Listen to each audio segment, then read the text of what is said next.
नड्डा यांनी केलेले आहे ते त्यांचं भाषण ज्याचा वृत्तांत आलेला आहे। सर्वच लोकांनी आता डोळे उघडून कान उघडून आपला देश कुठे चाललेला आहे आणि तो त्याला पुष्टी देणारं भाषण तिथे नेऊ देणं, त्याच्यामध्ये आपण मदत करायची की नाही हे देशातल्या प्रत्येक सामान्य नागरिकांनी आता ठरवण्याची वेळ आलेली आहे। नड्डांची एक दोन वाक्य ही हे बिहारमधले मुद्दे आहेत जे मला आता ई पेपर नागरिकांनी आता ठरवण्याची वेळ आलेली आहे। आता त्याच्यात त्यांनी काय म्हटलेलं आहे की लोक भाषण तिथे नेऊ देणं पक्षात काम, त्याच्यामध्ये आपण मदत करायची की नाही याचं कर्तृत्व एक शून्य, यांच्याकडे काही आचार विचार असं काही नाहीये। भाजप सोबत लढणारी किंवा लढणारा आज कुठलाच राष्ट्रीय स्तरावरील पक्ष नाही, कुठलाच विचार की दुसरं महायुद्ध जेव्हा पेटलेलं होतं त्यावेळेला हिटलर जोरात होता आणि एक काळ असा आला होता की हिटलर आता जिंकणार।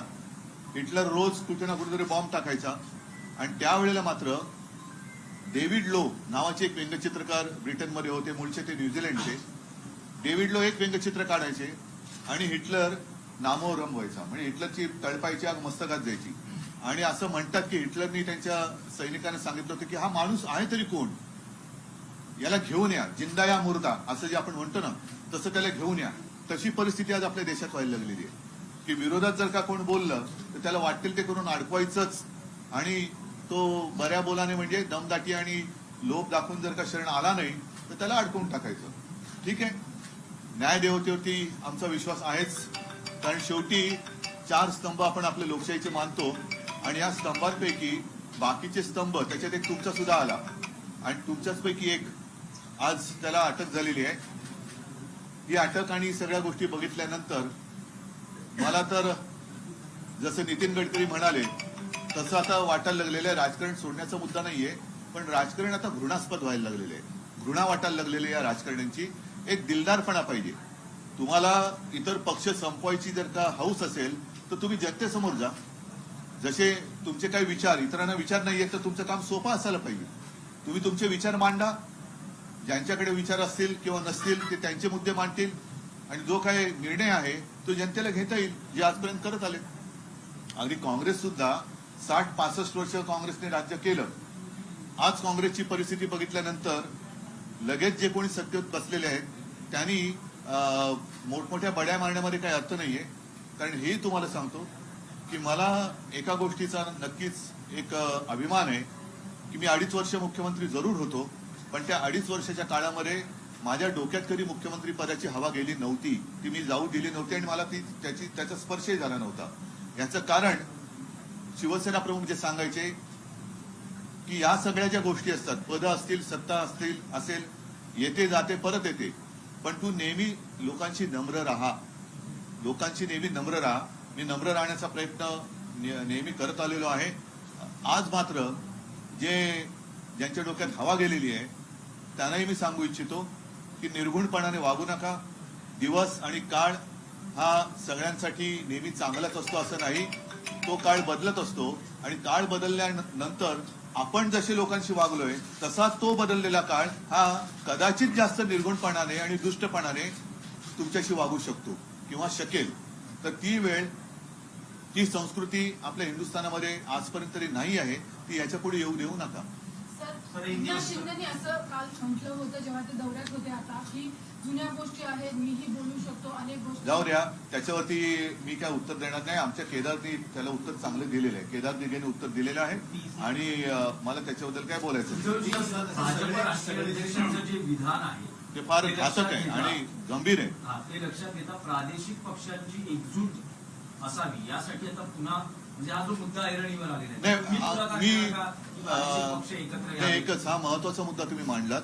प्रादेशिक पक्षाची एकजूट हा एक पुढचा टप्पा झाला, पण प्रादेशिक पक्ष संपवण्याचं जे भाजपचं कारस्थान आहे त्याची सुरुवात ही परवाच्या कोश्यारींच्या, मी राज्यपाल शब्द मुद्दा म्हणून वापरत नाही, कोश्यारींच्या उद्गारातून झालेली आहे। आणि आज नड्डा जे म्हणाले की सगळे पक्ष संपतील म्हणजे प्रादेशिक अस्मिता चिरडून टाकायची, हिंदूंमध्ये पुन्हा सांगतो हिंदूंमध्ये फूट पाडायची, भाषिक ती फूट भाषिक भाषा भिंती त्याच्यात उभ्या करायच्या आणि स्थानिक अस्मिता ही चिरडून टाकायची. म्हणजे मराठी माणसाला चिरडून टाकायचं आणि पुन्हा मराठी अमराठी असं राजकारण करायचं.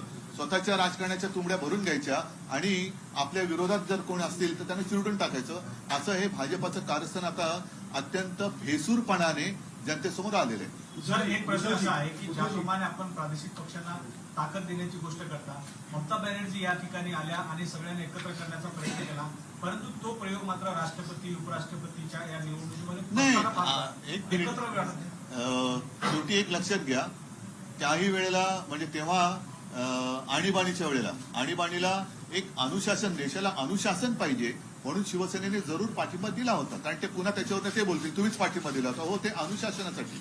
कारण तो सगळा इतिहास आणीबाणीचा काढला तर त्या सगळ्या गोष्टी तुम्हाला दिसतील.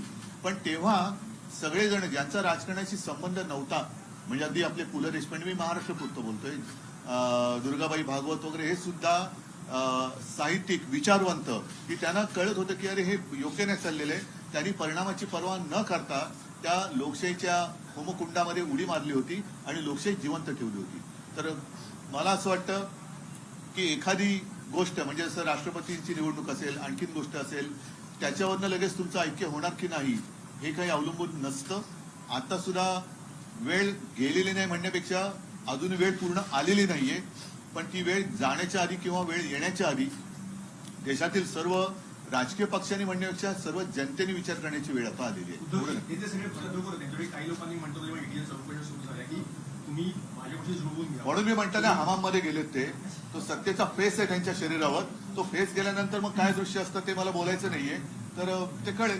पण याच्यात मला मी पुन्हा सांगतो की जसं आता माझ्या बाजूला अरविंद आहेत, वायकर आहेत, सुनील आहेत, असे अनेक, म्हणजे कोणतरी एक दलाल बोललाय की आता यांना आमदार आणि खासदार शोधावे लागतात.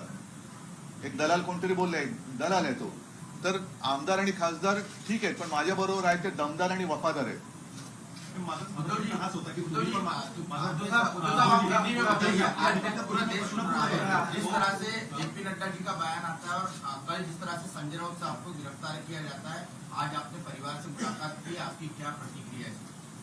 जैसे मैंने अभी कहा कि नड्डा साहब ने जो भी कल कुछ भाषण दिया है, क्या उसमें आपको प्रजातंत्र दिखाई दे रहा है?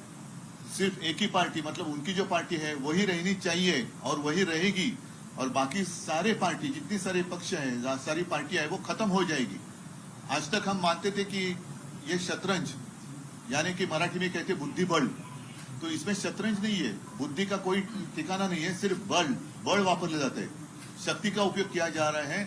और अगर ऐसे ही आपका तरीका होगा तो मैं यही कहना चाहता हूं, जमाना एक रहता नहीं है. सारे लोगों के लिए दिन जो है बदलते रहते हैं. अच्छे दिन, बुरे दिन. अच्छे दिन कब आएंगे वो बात अलग थी, लेकिन ऐसे लोगों के बुरे दिन तो जरूर आते हैं. और आप जैसे बर्ताव उस वक्त अन्य लोगों के साथ करते हो, शायद उससे बुरा बर्ताव उस वक्त जनता आपके साथ कर सकती है. तो मेरी विनती है कि जो भी विचार अगर आपके पास है, सोच आपके पास है, जनता के सामने आइए. हमारी सोच जो भी है हम जनता के सामने रख रहे हैं. आप भी सोच रखिए और जनता के ऊपर फैसला छोड़ दो. जिसको प्रजातंत्र कहते हैं, जरा मतलब पूर्ण तरीके से उसे प्रजातंत्र कहते हैं. ये अगर आप ईडी, इनकम टैक्स, सीबीआई, तो फिर प्रजातंत्र कहाँ रहा? जितने हमारे सारे लोग गए हैं, मैंने कहा कि वो तो गए, उनके हमाम में गए हैं, हमाम में गए हैं वो. अब वो मजा ले रहे, लेने दो, लेकिन जब पानी बंद हो जाएगा तो क्या करेंगे आप? हिटलर का एक एग्जाम्पल मेरे पिताजी ने दिया था, क्योंकि मेरे पिताजी, आप सारे जानते हो कि वो तो शिवसेना प्रमुख, हिंदू हृदय सम्राट, एक ही हिंदू हृदय सम्राट आज तक जो हुए वो है. और साथ ही साथ उनकी करियर की शुरुआत वो व्यंग्य चित्रकार थे, कार्टूनिस्ट. और डेविड लो ब्रिटेन के कार्टूनिस्ट है जो ओरिजिनल न्यूजीलैंड से आए हुए थे, उनको अपना गुरु मानते थे. तो उन्होंने, मेरे पिताजी ने कहा था, मुझे भी कहा था, और शायद मैं मानता हूं कि पब्लिकली भी कहा था कि जब सेकेंड वर्ल्ड वॉर चल रहा था तो हिटलर एक समय ऐसे आया था कि अब उस वक्त लग रहा था कि शायद हिटलर जीत जाएगा, पूरी दुनिया को अपने कब्जे में ले लेगा. तो उस वक्त डेविड लो, मतलब हिटलर बॉम्ब डालता था और डेविड लो एक कार्टून निकालता था, और वो कार्टून का जो एक परिणाम हुआ करता था वो बॉम्ब से भी ज्यादा होता था. और ऐसे कहा जाता है कि हिटलर ने उस वक्त अपने सारे लोगों को कहा था कि ये व्यक्ति है कौन, है कहाँ, इसे लेके आओ, जिंदा या मुर्दा जैसे है उसे लेके आओ। तो यही होती है जो तानाशाही की बात होती है। जब सारे लोग अपने गुलाम होते हैं तो कुछ दिन के लिए जब तक उनका उपयोग आपके लिए होता है तब तक वो गुलाम अच्छे लगते हैं, बाद में गुलाम जब उनका उपयोग नहीं रहता है तो वो निकलते हैं। सर, संजय राउत साहब ने कल कहा कि मैं झुकूंगा नहीं और शरण भी नहीं जाऊंगा, उनकी गिरफ्तारी हुई, उस पर आपकी टिप्पणी क्या है? क्योंकि आज आप परिवार से भी मिलकर आए। नहीं, मुझे संजय राउत पर अभिमान है और बाला साहब का असली सैनिक सिर्फ वो पिक्चर देखने के लिए ठीक है, पुष्पा झुकेगा नहीं, लेकिन ये झुका नहीं। जो झुकने वाले थे वो हमाम में चले गए और झुकने वाला कभी शिवसैनिक नहीं हो सकता। जो भी लोग कह रहे थे कि हम बाला साहब की जो भी हमारे पास एक शिक्षा थी, शिक्षा म्हणजे मराठीतली नाही, शिकवण ज्याला म्हणतो, उसके ऊपर हम हमारा आगे की दिशा तय कर रहे हैं, तो ये बाला साहब ने दिखाई नहीं, दिशा नहीं है। उद्धव साहेब, एक प्रश्न असा आहे की आपण जे बोलले की तू वेळ यायची आहे विरोधकांना एकत्र घेण्याची, यायची आहे नाही, वेळ गेलेली नाही किंवा आलेली आलेली नाही। नाही. आता आपण मध्ये आहोत आणि आता हे काल नड्डांचं जे भाषण आलेलं आहे ते फार घातक आहे की सगळे पक्ष संपतील किंवा आम्ही संपवू असा त्याचा कंसातला अर्थ आहे। पण माझा प्रश्न असा आहे की भाजपचाही हिंदुत्व आहे, शिवसेनेचं आणि हिंदुत्व आता आहे. हे विषय सगळे झालेले आहेत। सर्व पक्षांना एकत्र घेऊन आपण चालणार काय? शिवांगी फ्रॉम जी न्यूज, मेरा सवाल ये है कि मौजूदा मुख्यमंत्री एकनाथ शिंदे वो ये कहते हैं कि रोज सुबह उठकर 8 बजे बजने वाला भोपू अब अंदर चला गया। मुख्यमंत्री पद पर बैठे व्यक्ति को इस तरह का वक्तव्य जो है वो एक सांसद के लिए देना चाहिए, आप क्या कहते हैं इसमें? मैं उसके ऊपर कोई टिप्पणी नाही करना चाहता वो हूँ, कोई कारण कह रहा है- कारण मुळामध्ये त्यांचं सगळं सरकारच कोर्टात चॅलेंज झालेलं हिंदी आहे। में। नहीं, पूरी सरकार जो है उसी को हमने चैलेंज किया है कोर्ट में, अदालत में। तो फिलहाल मुझे उसके ऊपर कुछ कहने की जरूरत नहीं है। बंगालमध्ये पण जी परिस्थिती पाहायला मिळते आहे, कुठेतरी तुम्ही प्रादेशिक पक्षाच्या नेत्यांशी संपर्क करताय किंवा तुम्हाला कोणी संपर्क केलाय, काही चर्चा झाली? असं आहे की ममता दीदी आहेत, केसीआर आहेत, असे काही लोक हे संपर्कात आहेत।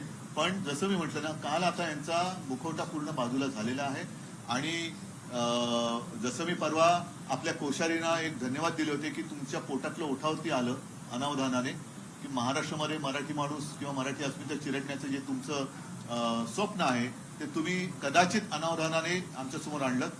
तसंच काल भारतीय जनता पक्षाचे अध्यक्ष जे आहेत त्यांच्या पोटातलं ओठावरती आलं की त्यांना या देशात आता दुसरे कोणते पक्षच नको आहेत, म्हणजे हुकुमशाही पाहिजे याचा असा त्याचा अर्थ झाला।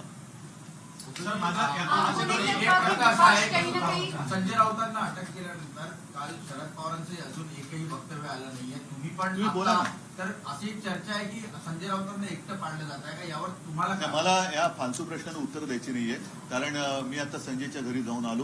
पुन्हा एकदा सांगतो की संजय आणि आमचे कौटुंबिक चांगले संबंध आहेत। संजय माझा जुना मित्र आहे आणि म्हणूनच त्याला मी आरोग्य करतोय। तो एक कट्टर शिवसैनिक आहे आणि त्यांनी या दंडेलशाही विरुद्ध न झुकता लढू शकतो ही एक ठिणगी नक्कीच त्यांनी टाकलेली आहे। सब-